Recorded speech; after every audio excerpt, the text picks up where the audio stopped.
session on decentering networks. We have 3 papers in the session, as you know from the program. First, Professor Julian Goddard and Assistant Professor Dr. Veerawat Sirivesmas, sorry if I mispronounced that, are presenting the paper, Recentering Networks of the Artist Subject through Traditional Craft Practices. Our second paper, hello, you arrived just in time, Rebecca.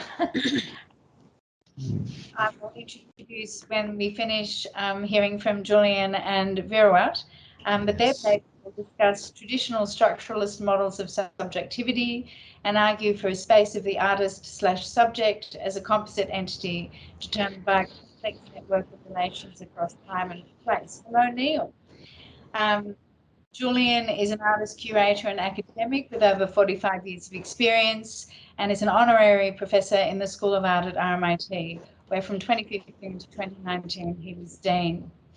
And Assistant Professor Dr. Veerawat Sirivesmas, after graduating from Silvercorn University in 1995, he then went on to have a fabulous time in Italy by the look of it, sculpture and jewellery design at Accademia di Belle Arti Florence and Istituto Europa di Design in Milan in 2001. He then graduated with a doctorate from the Birmingham Institute of Art and Design in the UK. He currently is assistant professor and teaches in the doctoral program in design arts in the international program at Silvercorn University. Over to you. Thank you. Okay, so Veerawat and I are going to do this in 2 bits, and I'll go first, then Veerawat, and then come back to me for a conclusion if we manage to do that. The talk, looks at the notion of decentering the self in contemporary practice. Okay, let's get cracking. There we go. For the past couple of years, I've had the privilege of being an external examiner for PhDs at Silvercorn University in Bangkok, specifically with the Faculty of Decorative Arts. Silvercorn was established as a School of Art, Fine Arts in 1933, and has since grown into a large multidisciplinary university with art, craft and design at its centre. I'm acutely aware that the privilege I feel is also a reflection of my white, elder, male Euro status, which I try to consider critically whenever engaged with students and staff at Silvercorn. Doing so hopefully moderates my thrownness to a degree, but it is simply impossible to completely disidentify in this context. On the upside, it demands from me a practice of respect and hopefully care when assessing the PhDs presented by students from various ethnic, gender, religious, social, political backgrounds and preferences. This self-practice of critical reflection has also been compounded by a distinct difference to the Western trope of the artist craftsperson, evident in most of the PhDs at Silvercorn. Within these considerations, I've become aware of a tendency for most of the PhDs to offer, not intentionally, an alternative to the traditional Western artist, craftsperson, designer subject as free agent. The emergence out of the enlightenment of the artist subject in Western culture closely correlates to the appearance of a new liberated, modern subject, most often articulated as a centered self, i.e. me, with its disassociation from the collective consciousness and intent of pre-enlightenment cultural formations. Instead, the modern, centered and liberal subject, with its close associations to the growth of capitalism, increasingly becomes a supposedly independent operative, free of the constraints of a feudal subjugated collective consciousness maintained by aristocratic and religious hegemonies. The ruptures of 18th century Europe, fostered by the flight to reason, begat the appearance of a society structured to support middle class and bourgeois power, nominally under the rubric of progress. The need for an evolution of an appropriate subject type free, read dispassionate, objective and independent, to engage in individuated intellectual labour such as enterprise and initiative. Such enterprise and initiative necessitated models of an unfettered intellectual posturing self. The modern artist subject is one of those models by which abstracted intellectual production begins to replace the traditional manufacturing of objects with concrete use value, objects with use value, such as crafted products, with rarefied intellectual products manifest as artworks that can be traded not only as commodity, but as a class of assets. This is the moment when ideas become the stuff of art, by which manual skill is replaced by speculative intellectual endeavour, supposedly needed to sustain the continuous change of the diachronic nature of modernity. The mechanism for this condition is, of course, the invention of an indefinite future, endlessly reconstructing itself through fashion, style, and avant-gardism, all charged with maintaining impermanence, a maelstrom navigable only by an appropriate singular and centred self around which the swirling mess of life rages. The recent appearance of what might be called a contemporary subjectivity, as opposed to a modern subjectivity, through the mediations of technology, the internet, the adoption of indeterminacy associated with recent developments in science like quantum, pharmacology, and the philosophical speculations of a long list of critical thinkers, opposed to the dominating forces of modernity, not the least those associated with post-humanism, is struggling to find its usefulness at the moment, I would argue. This contemporary self, now signified by uncertainty, anxiety, alienation from nature, tribalism, both religious and secular, and outright confusion, seems to be in a constant state of becoming. Maybe that's the new self, always becoming.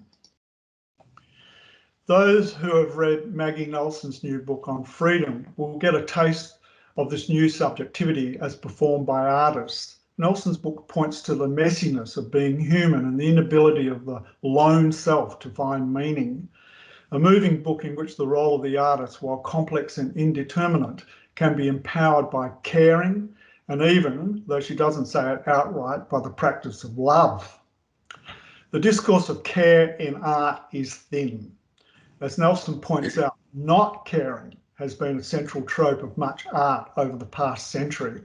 Indeed, it can be seen as an affected posturing of avant-gardism and the free expression of modernist artists. While supposedly caring, of course, can mask paternalist and colonialist tendencies, it might also be might just be a zone of possibility in forging an alternative discourse for art or of art. A possible countervalence to the ravages and excesses of the current hyper-capitalism of the art market, which seemingly dominates art's social practice today. A market, like all others, that is dispassionate, vested with pecuniary interest and devoid of self-reflection. A place where the value of art is measured solely by its price. If it's expensive, it must be good. This is a weird axiology where ethics and aesthetics seem to have become entirely disaffiliated.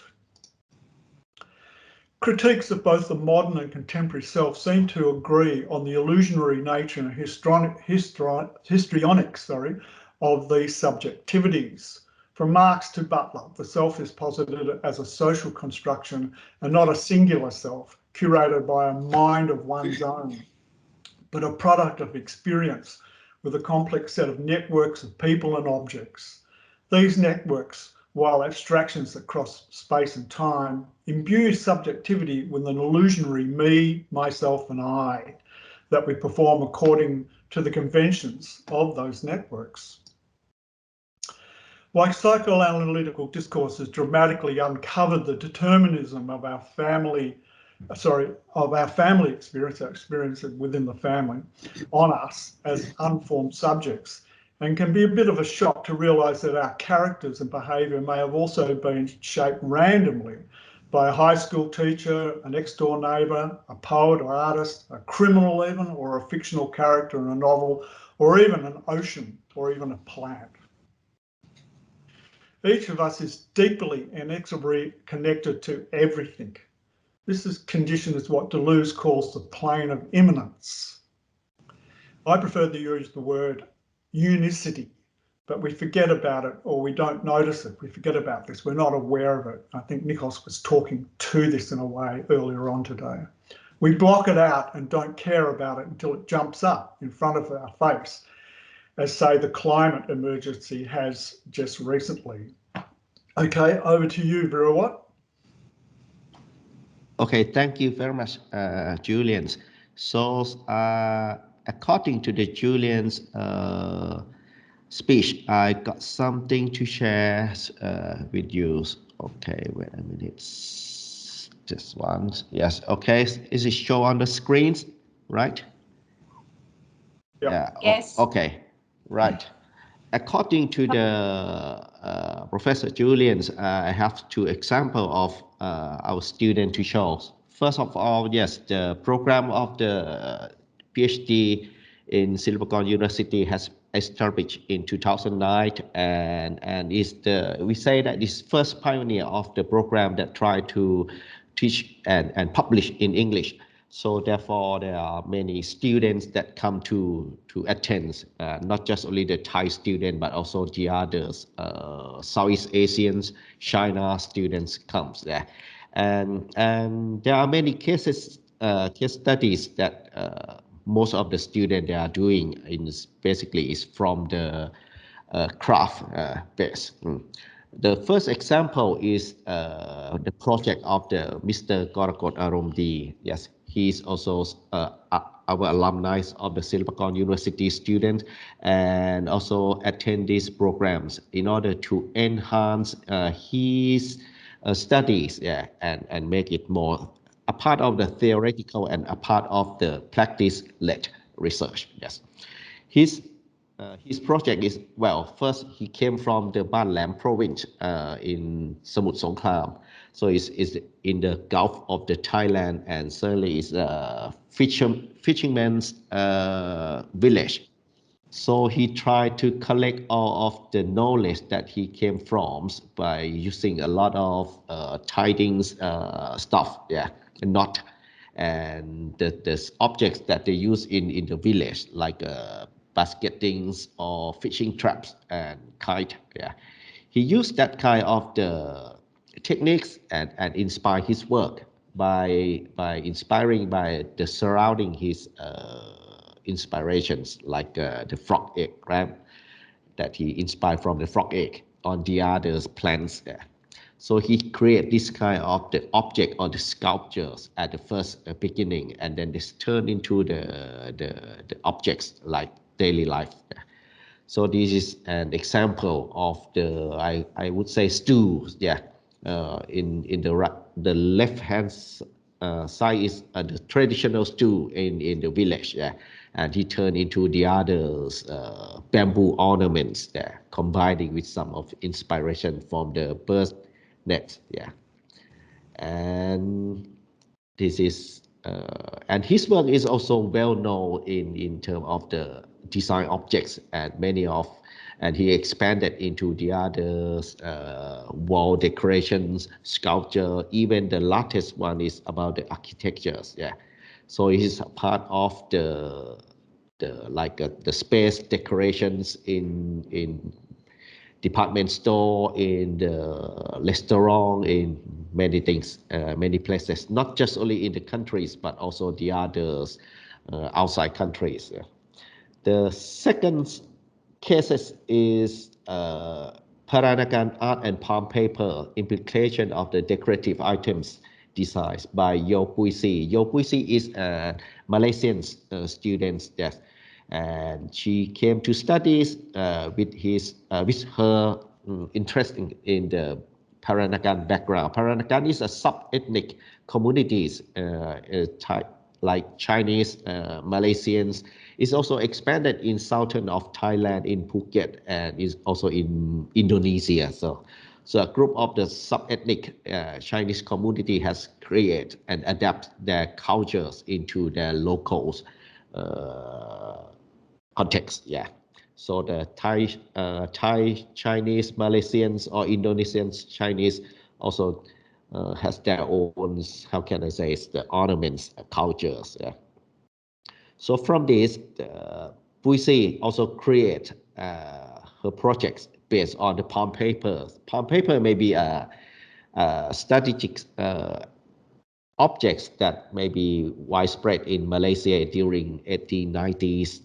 Nowadays may be changed. There are a lot of the organics and materials or greens that may be better or among that. So her work is to explore the possibility of using those green materials into the cultural product and packaging there. Some of her work also conducted by Dr. Mark Edgoose there during Dr. Mark came to Bangkok in last couple of years there. So some examples. Puisi also visiting site specifics like the Paranagans village or towns in Malacca, yeah, and observe in the objects of daily life, yeah, architectures, artifacts, whatever, and analyze in terms of the old traditions, objects, piercings, head dressings, yeah, embroideries, and so on. And she turns those inspirations into the designs, like creating a new patterns and with the functions. And then the outcome is a lot of experiment of the packaging products, something like that, with the handcraft assemblies with some of the digital prints. Yeah, and this is the process. And the final, I think that there are many examples that I want to share, maybe later or after that. There are many case studies that concern about the local craft, like Kesini Si Song Mueang, making a weaving ikat with her families and turn into another contemporary textiles. And Mr. Thati Mueang Keo is also enjoying with his ceramic by using the local pure fruit, the fruit peels and turn the fruit peel into the ash grace for ceramics. I think it's okay. So over on to Julian to have a conclusions. Okay, I stop sharing first. Wait a minute. Wait a minute. Boop. Thanks, Veerawat. Okay. You're welcome. So okay. You can. Okay. Yes. Hope everybody can hear me. So what I appreciate about the PhD students at Supercorn is that many of them are aware of the interconnectedness and they reflect the interconnectedness with their communities and they reflect it in their projects. The projects are often community-based, upcycling local knowledge and skill, and while empowering the economic viability of the communities, they more so consolidate relationships and communal bonds. In this sense, the artist, designer, craftsperson knits into their set of social relations a collective subjectivity that is indivisible, reliant, and active. The emphasis of these PhDs is strongly aligned with benefit and care, and reflect a tendency for the artists, craftspersons, and designers to consider themselves as a part of their community. Something different to most of the Australian PhDs I've assessed or worked on that tend to emphasise the individuated artist, craftsperson, designer, and by inference the PhD students themselves, as a singular agent observing and commenting from various critical perspectives. I believe this tendency has formed a new and dominant academic orthodoxy, at least in the English-speaking world, to which what is emerging at Supercorn posits an alternative model articulated through collectivism and care. Thank you. Thank you. Thank you very much. All the way through that, so it's very stimulating, really good to see. I'll post the question after I introduce our next speaker so that we don't run out of time. I'd like to introduce Nally, who is presenting a paper titled Decolonising Digital Dreams, How Can Students Respond to Ways of Being and Knowing whilst becoming aware of their potential power and authority as designers. Beck is an Associate Lecturer and Industry Fellow in the Communication Design Program at RMIT University.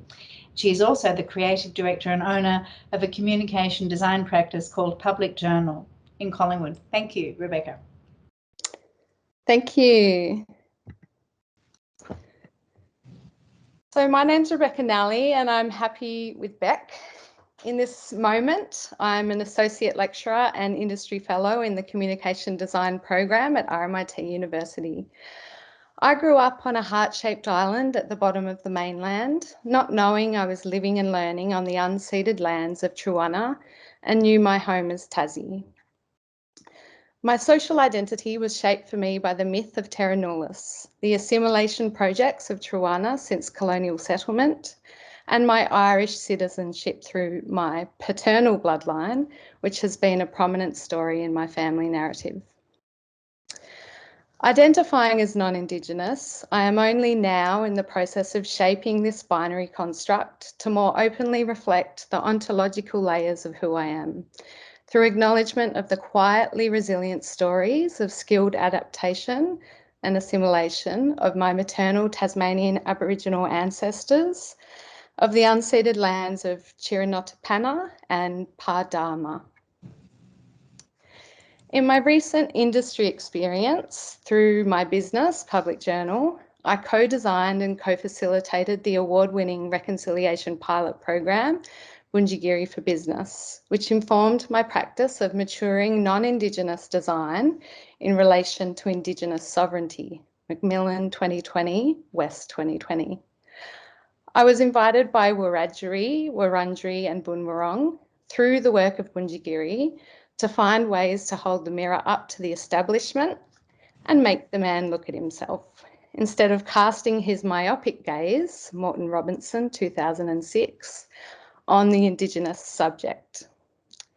This work helped me to see my studio's commercial design practices through the responses directly offered to me in the program's corporate workshop settings. It also shaped my awareness of the perceived authority of design in certain settings and my responsibility to sit with and listen carefully to the existing work of First Peoples when developing ways of critically examining non-Indigenous epistemes.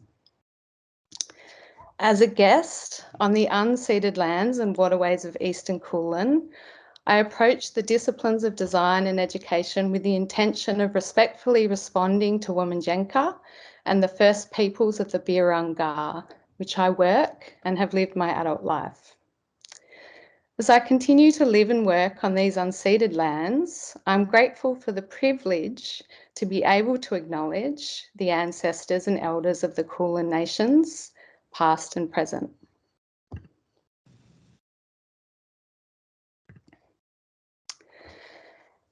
If you had the chance to dream up a story of where you are living and try to acknowledge the heart of this place, what might you say? This is a question I've been trying to ask in the second semester of every year since 2018, as the studio lead of what was previously known as Melbourne Study Tour, a 2-week intensive for our Singapore cohort in RMIT University Communication Design program. Our Singapore students would complete 12 credit points here offshore at the end of second semester, while being exposed to a new place, new campus, and new social freedoms. In 2020, the significant challenge for the tour wasn't just about operational delivery in a virtual environment. The tour was often a time for Singaporean students to bond as a cohort and experience a kind of social freedom away from home. How could we capture the energy of the tour? How could we signal place? How could we encourage connections with local students? What was tourism in this new COVID-19 world? Like every other year, the emerging designer studio environment had capacity to be a relational learning setting for student and teacher. It was a situation where I could continue to consider my own journey as a design educator, and through the process of iterative material discovery, illustrated in this presentation, more effectively encourage responses to ways of knowing, being and doing that were less overtly organised by the commercial and government tropes of reconciliation and the consumptive norms inherent in corporate learning. But the undergraduate virtual environment would offer a new set of challenges. I was aware of the acute timing of this particular studio model moving to a virtual space as the Black Lives Matter social movement was dominating the student scroll, which was, more than ever, a significant part of their contained environment. As those black squares were occupying significant space, critical race activists were also being centred on social platforms like never before. The black squares became white space on the scrolling virtual stage. Between the disparity of the inertia of those squares and the posts of empowered activism, there was another stream of content reaching some deeper scrollers with ways to be allies. I was aware that my role as an educator was to situate the studio model of practice-based student-centred learning by offering cultural prompts to support iterative development, redirecting the tendency to think of the other and highlighting the importance of the student's own situation in response to cultural knowledge offered.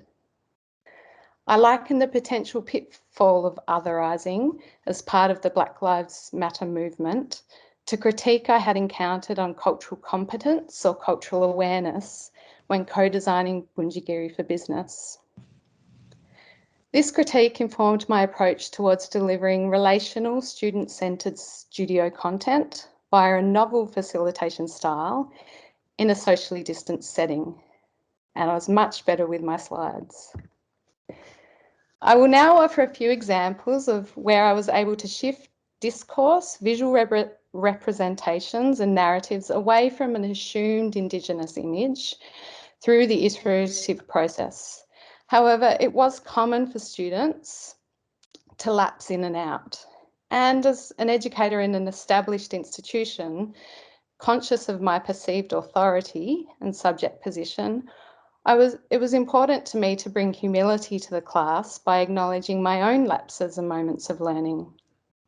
Bringing an awareness to these lapses and diffusing assumed standpoints was often a useful way of continuing the relational design process.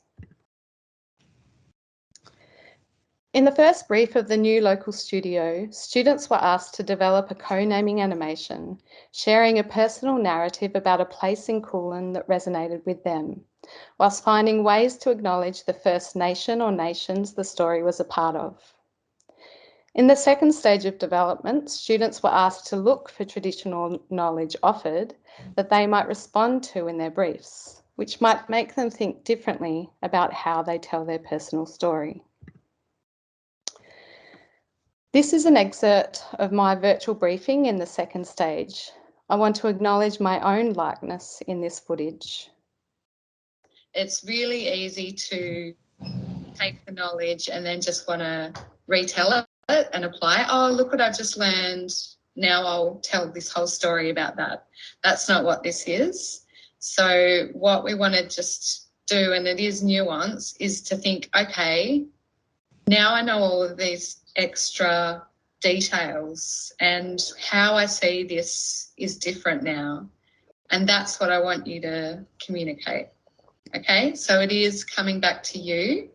It isn't about sharing all of these references, trying to retell Indigenous stories. You're not Indigenous, so it's not up to you to feel that you need to get on a gramophone and tell those stories. But what you can do is respectfully acknowledge how those stories shape your story. As students considered traditional knowledge, there was sometimes an assumption that there was a certain knowledge to be found that could be neatly applied to their animation. A question with an answer, a problem with a solution, a search field with a well-oiled algorithm to fetch the appropriate link. As emerging designers, often with tendencies to want to problem solve and work towards determined outcomes, this trait was quite apparent and lapsing. ACUADS and West attribute this to how students are conditioned upon entry into the program, ACUADS West 2016. At this point, I would suggest, how can we sit in discomfort? What does this tension point offer you? How does learning often feel? How can you sit with questions? Karina Sisuk, a local student, remembered a time in her childhood where she had learned to celebrate the public holiday of Australia Day by gathering with friends and floating along the river, but that now she didn't feel comfortable to do this anymore. In the following week, the students were placed into virtual breakout rooms to share their research, and upon returning, another student, Anya Webber, reflected on her classmate Sisuk's research. I would like to acknowledge that I have permission from Anya to share this footage and also acknowledge their likeness with this local studio setting. Started with talking about what Karina's doing, and she's doing it around the Murray River. And I think we mainly talked about the research that she's done and finding all these really, I don't know if you guys read it, but Karina got these really interesting comments from Indigenous elders about the Murray River and how they view it now, and it literally to them being dead, because it used to be what they called like a food bowl, and it was like a huge source of food and drinking water, and it used to be really clean and it was like a really main place for them, and now it's essentially dead to them because we've destroyed it pretty much. And we talked about the huge like disconnect and disrespect between how we view this river now and to what it means to Indigenous people. Yeah, I guess we kind of talked about how Karina's awareness of the river has changed. In my response, I was conscious of mirroring the obvious energy that had emerged from this conversation as a means to continue student learning, whilst trying to find ways to highlight the presenting perception which had potential to result as a deficit narrative. Deficit or loss was a common concern in class discussion and was often apparent in early conversations and figurative representations of Indigenous peoples and places as the impact of colonisation. Whilst it was important not to gloss over the truth-telling that students might wish to avoid or were trying to grapple with, the response I also found useful was to prompt students to consider not just what was lost, but also the ongoing work of traditional owners in the present. My intention here was to talk to the sovereignty of Indigenous peoples and deflect potential perceived problems that might lead the student to want to help or solve. This deliberate deflection enabled me to posit how might Assoc convey her own mixed feelings and the stories, knowledges that colour her own experiences and choices now at the river. This was Karina Assoc's final co-naming animation, and I share this with her permission.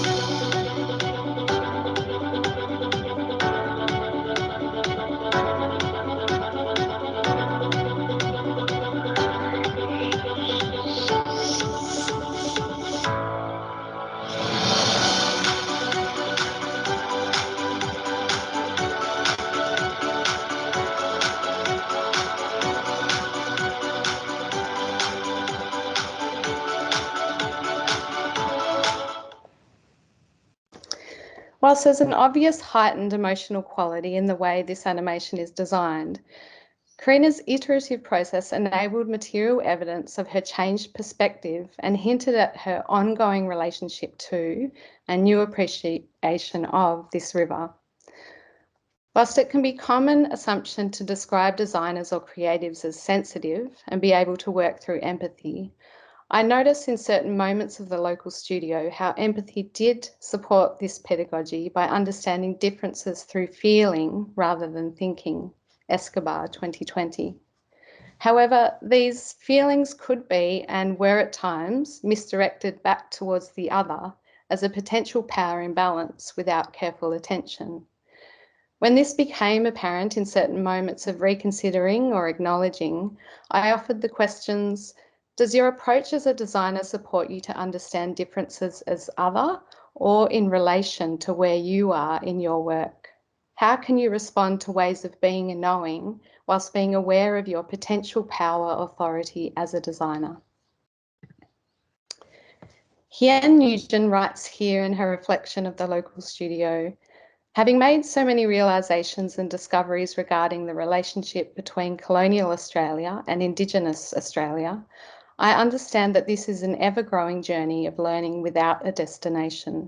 I intend to apply my newfound knowledge and cultural sensitivity skills to all future design projects that I work on, making sure to acknowledge the traditional owners of the land where appropriate, constantly checking my bias and ensuring I'm telling my own story. Nugent 2020.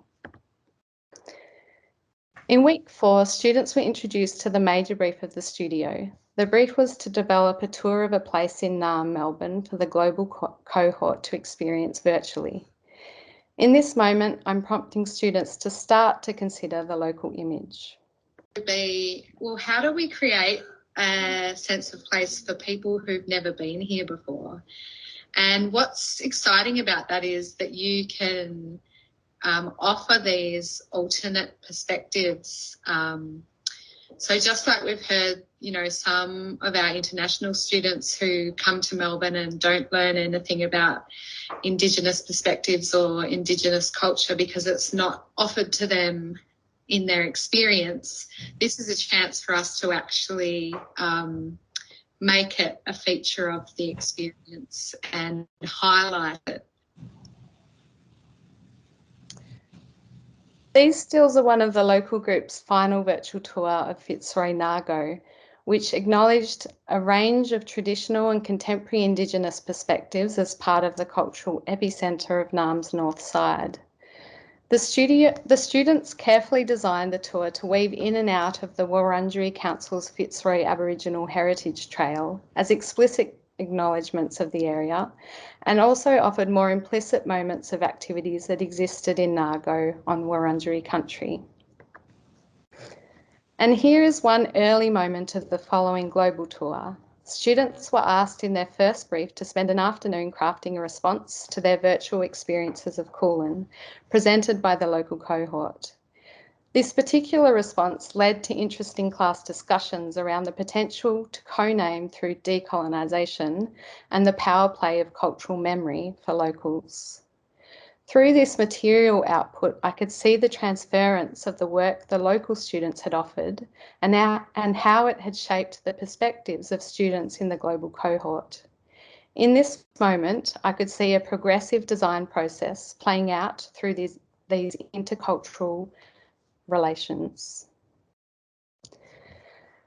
I'd like to leave this session with an exemplar co-naming animation from this novel local studio, now in its second year of virtual delivery.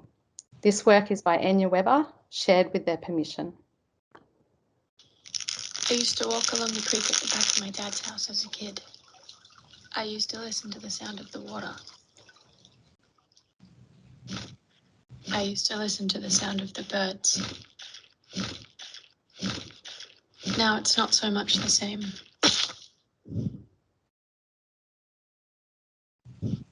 The sound of the traffic drowns out the sound of the birds. And the trees I used to climb have been replaced by houses.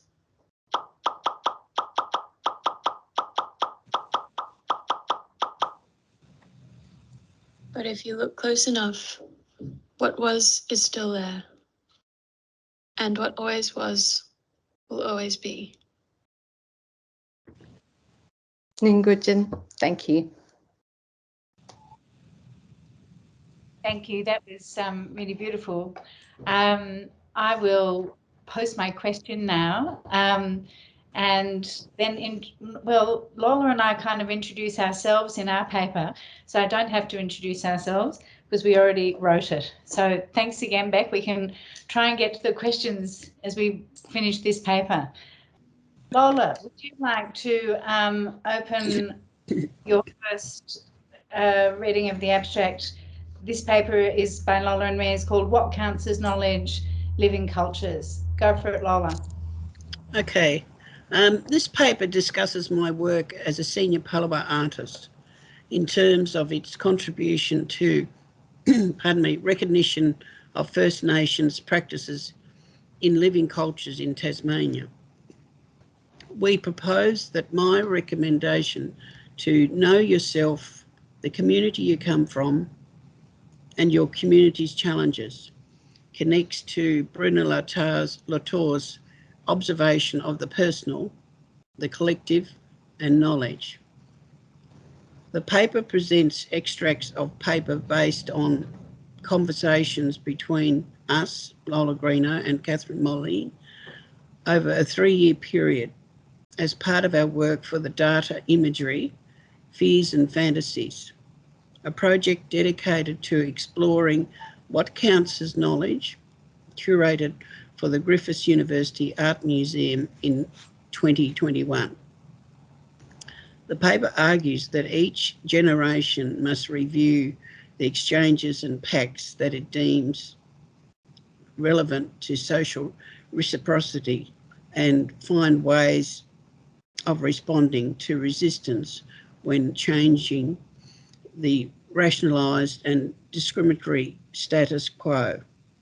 It recommends critical reflection on how serious creative play can disrupt aesthetic norms and support an expanded and inclusive definition of data. Lola Greeno, I'm a senior Palawa woman born on Cape Barren Island. I live and work in Launceston, Lutchewita, Tasmania. After moving here with my family from Flinders Island in 1972, I relocated to Launceston. My shell collection, stringing patterns and creation of necklaces connect me to my community and my family history. Okay, I'm still catching up with you, Lola. Yeah. But nearly there. Will it let me do an attachment? No. Okay, I've emailed it to you, Nicole. So hopefully you can get it started while I start my part of the paper. Will do. It's just come through. It'll take me a minute to load. Thank you. So I'm an Australian woman from a settler family who lives and works on Bedegal, Gadigal, Darug and Gundagara country as an artist, designer, curator and writer at UNSW Faculty of Arts, Design and Architecture. In 2018, I began discussing with Lola Greeno the possibility of including her work in a project I was developing on creative explorations of data.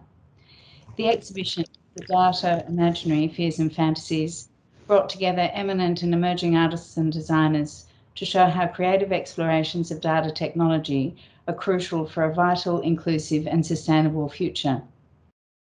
This project, which we curated in collaboration with Angela Goddard at Griffith University Art Museum, Amanda Heyman and Troy Casey from Blacklash Creative in Brisbane, and Beck Davis, Australian National University, comprises an exhibition, or a sequence of exhibitions actually, workshops, podcasts and publications over several iterations, starting in Brisbane this year, which is finished, Adelaide in 2022 and Canberra in 2023.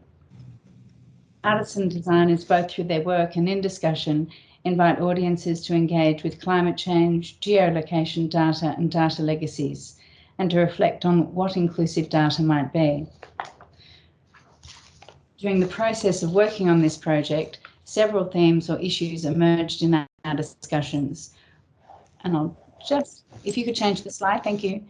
During the process of working on this project, several themes or issues emerged in our discussions, which we have used to structure this paper. In them, Greeno expresses her understanding of how her works belongs and responds to living cultures and practices in her community. Moline's, that's me, commentary, reflects on Greeno's artworks from a perspective framed within theories of aesthetics.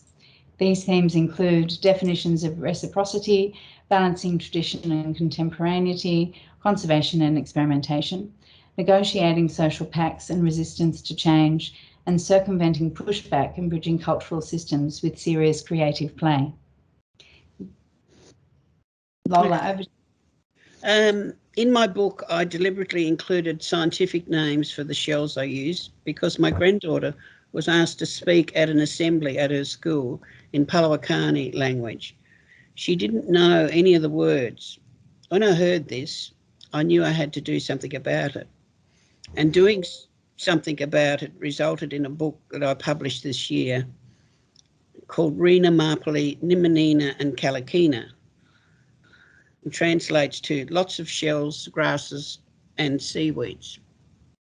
Regarding the reciprocity and country, a good example in my design for the Cape Barren goose pattern that I use in bracelets and necklaces, where each shell in the pattern represents part of the goose. The grey shells represent 90% of the goose's body covered in grey feathers. The black shells in the pattern is the goose feet, and the black in the wings, and the white shells and oat shells represent the white under the wings, and the beak is actually more of a limey green.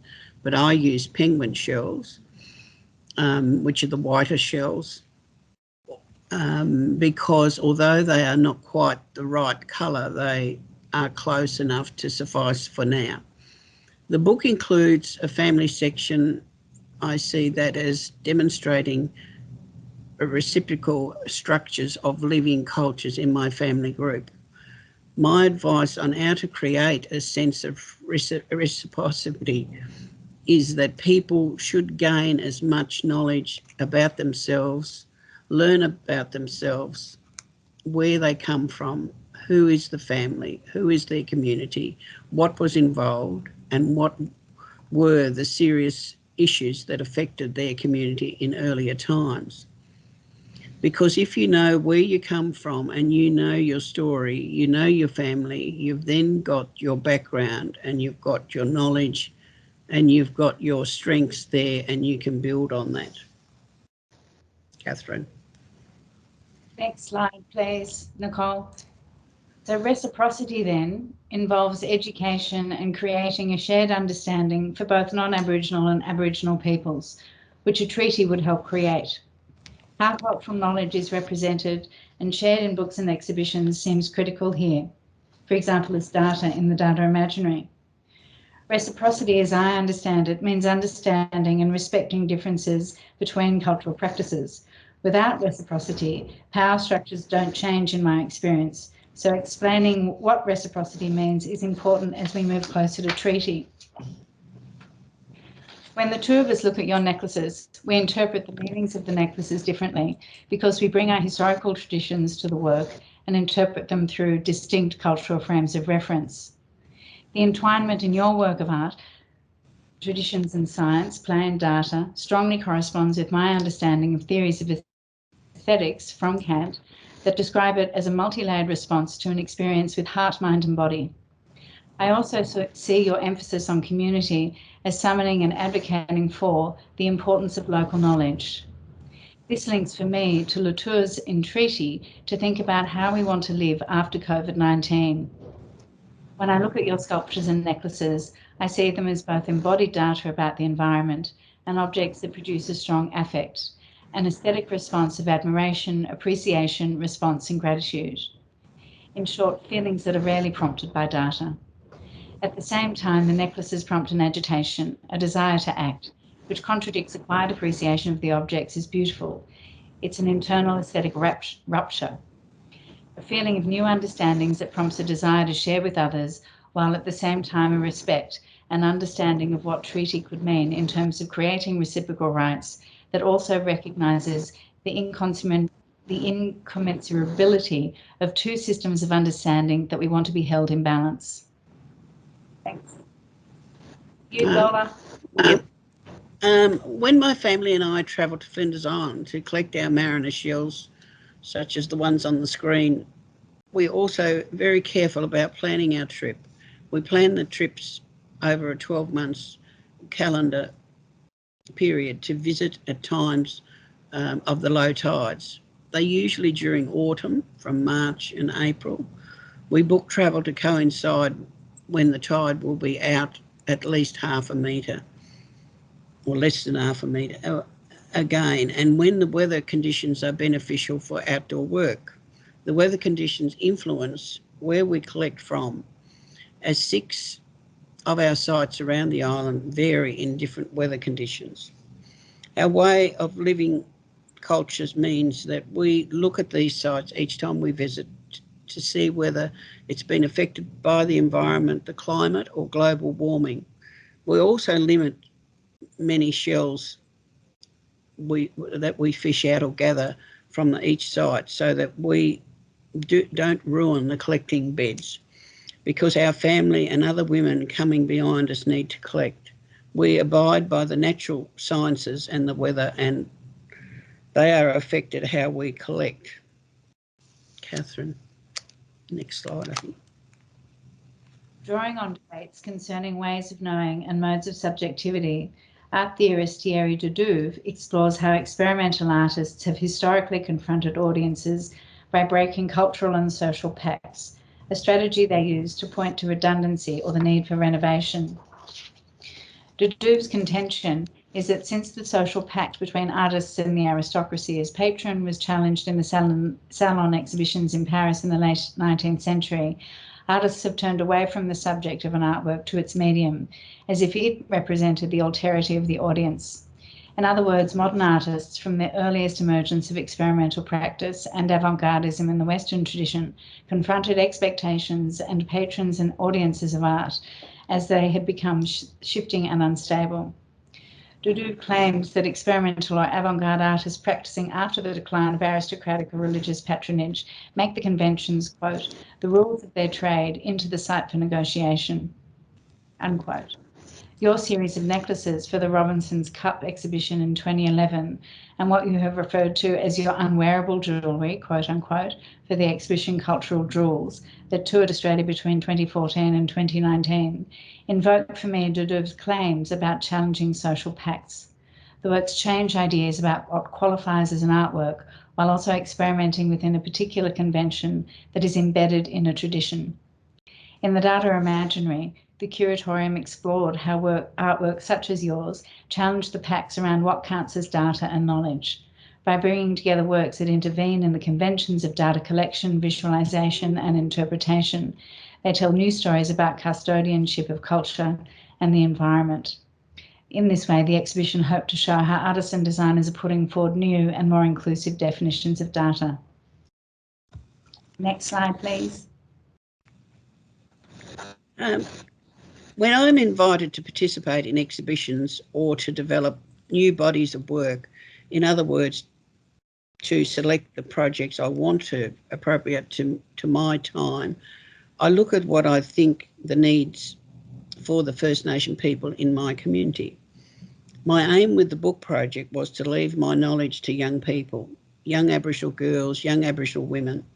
It was prompted by my recurrent thinking about what happened with our projects and practices during the pandemic in 2020 and what we did and how we resolved that.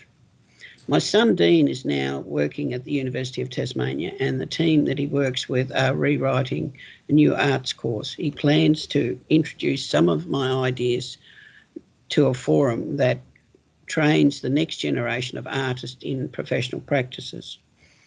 A course that my son is involved with teaching is called On Country and Connection to Country, and the students were asked to write about themselves as one of the first assignments.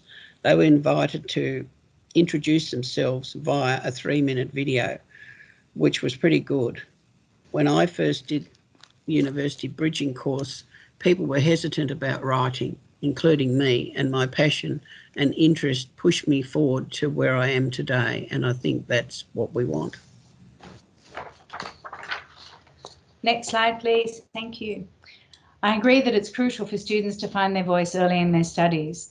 Knowing where you come from, as you've said, helps us stay connected to our communities and ourselves as we all confront today's multiple challenges, such as climate change, artificial intelligence, and plan for the life we want after COVID-19. As was noted in a number of forums last year, the pandemic is an opportunity to ask important questions about what we want as communities for what happens afterwards.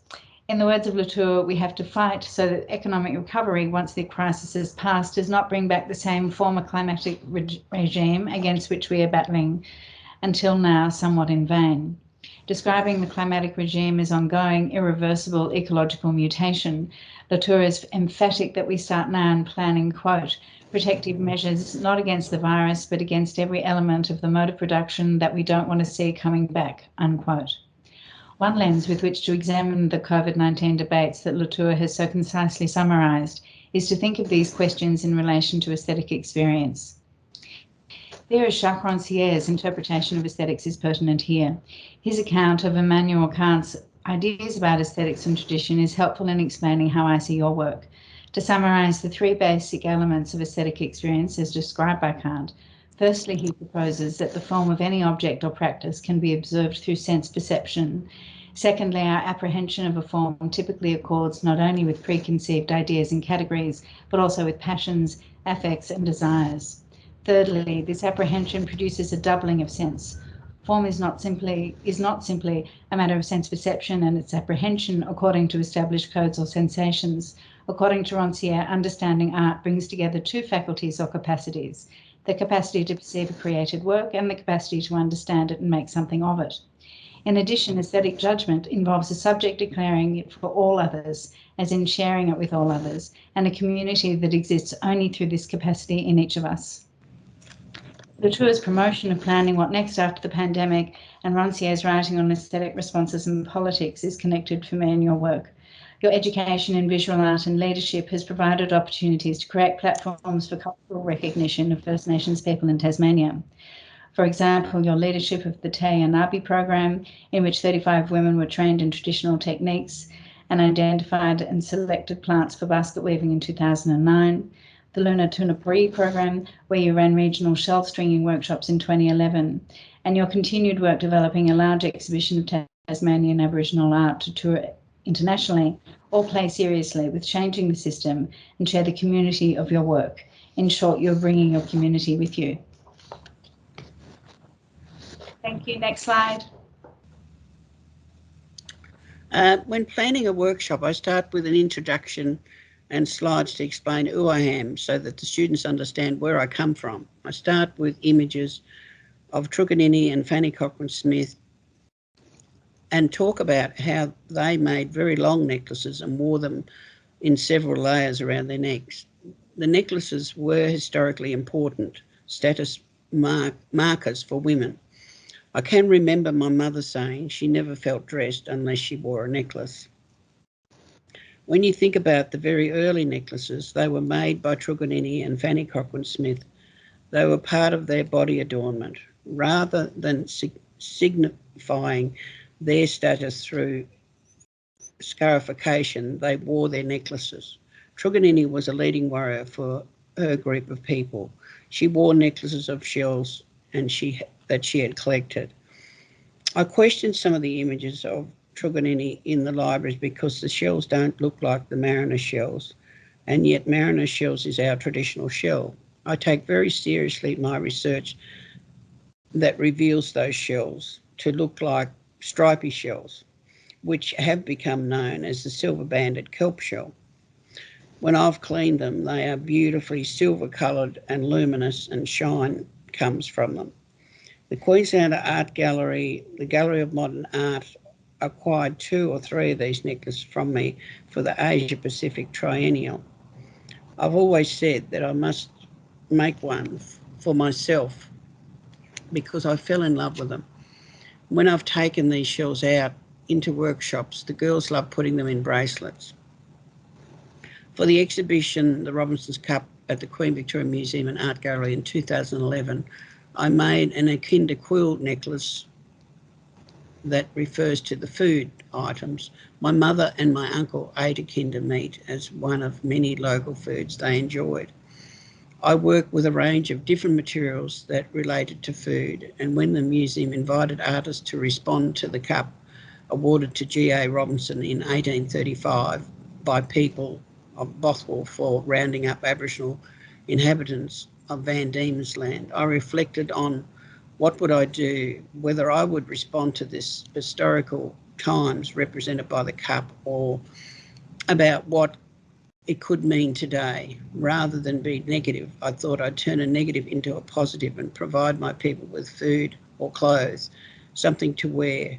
And I've stitched possum fur over some cane hoops so that they could wear these in 3 layers around their neck at one time. Thank you. Next slide. Looking at the necklaces you made for both the Robertson Cup exhibition and the Cultural Jewels exhibition, it seems to me that you see a connection between the distinctive local living culture connected to country and the horror for First Nations people that is celebrated in the Robertson's Cup. It reminded me of the political dimension of aesthetics and debates around the aesthetic effect of art in relation to settling conflicts between groups. For theorists such as Roncière, aesthetics is not about resolving conflict, but a radically different approach to business as usual that perturbs the normal order. In his words, this approach establishes another kind of relation between sense and sense, a supplement that both reveals and neutralises the division at the heart of the distribution of the sensible. Let us call it dissensus. A dissensus is not a conflict, it is a perturbation of the normal relations between sense and sense. I think this is also what Latour is referring to when he recommended in 2020 that we start planning now for what next after COVID-19. I interpret your approach to making artworks with materials usually associated with food and with knowledge of games and dance adornment as a cultural celebration through objects that both sustains and questions knowledge and recreates a living culture based on historical traditions. In this sense, the workshops that you have documented in your recent book, Rena Mapali, Namina and Kalakana, extend the idea of serious creative play. In my workshops, participants work with materials with their hands while they're talking, and creative play comes to the surface with richly textured stories. Participants engage in both our workshops, I think, in a playful inquiry that seeks to draw on the imagination to develop insight through affective associations. I see it as feeling our way through our stories by working with our hands. Your workshops do something very similar. They expand creative play because you advocate local community know-how and demonstrate a mode of production that provides a path forward for all.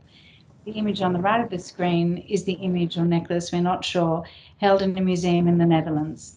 Hopefully we will find out more about this item for your research on repatriation. At the very least, the Netherlands Museum that holds Truganini's photograph can correct the caption describing her as the last Tasmanian Aborigine. Thank you, Lola Greeno. We are finished, and we're only 10 minutes over time. So, thank you, everyone. We want to have 5 minutes for questions. If anybody has a burning question, I've posted some questions in the chat.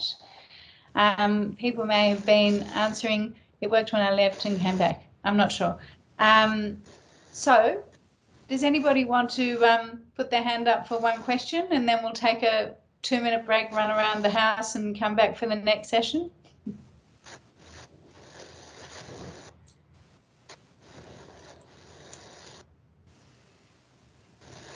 Okay, thank you, Nicole. Well, if there are no questions, because we've been so extraordinary and it has been quite long because of technical hitches, thank you everybody for coming. It's been a real pleasure, and Lola and I will be back at the end of the day in the closing session. So I hope you all enjoy the rest of the conference, and we'll see you later today. Thank you. Thanks, Katherine. Thanks, Lola.